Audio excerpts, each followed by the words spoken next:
65, printed in Part B of House Report Number 118-216, offered by Mr. Nehls of Texas.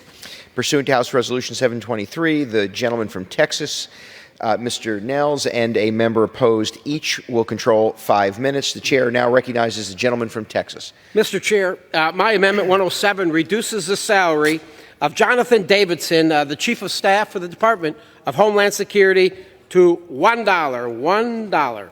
His salary last year was $158,500.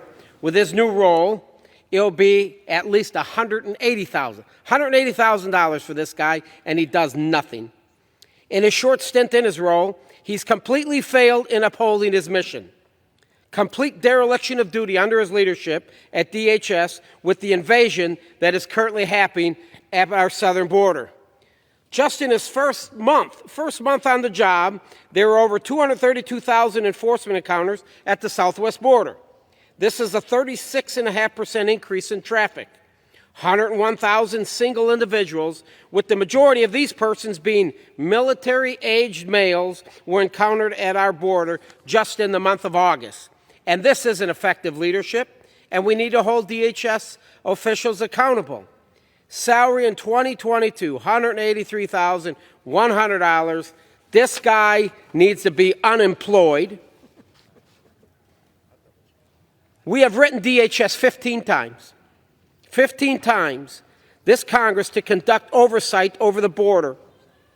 Again, we request documents and information to understand the Biden administration's plan, if any. We never get anything. So my point is this. This guy's salary needs to be reduced to $1 because that's all he's worth. I reserve the balance. The gentleman reserves. For what purpose does the gentleman from Texas seek recognition? Mr. Chair, I claim my time in opposition. The gentleman is recognized for 5 minutes. Thank you, Mr. Chairman. Again, I rise in opposition to this amendment. Again, getting information from Homeland can be frustrating because I've been frustrated also, and I agree that they should be providing information.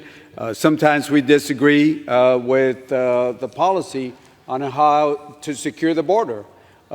Sometimes I disagree with my Republican friends. Sometimes I disagree with my Democratic friends. But again, it's a difference in policy that we can work out.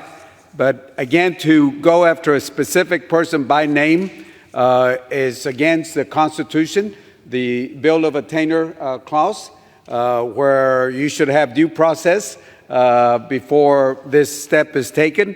And again, targeting salaries is unconstitutional, as pointed out by the United States versus Leavitt Supreme Court case in 1946.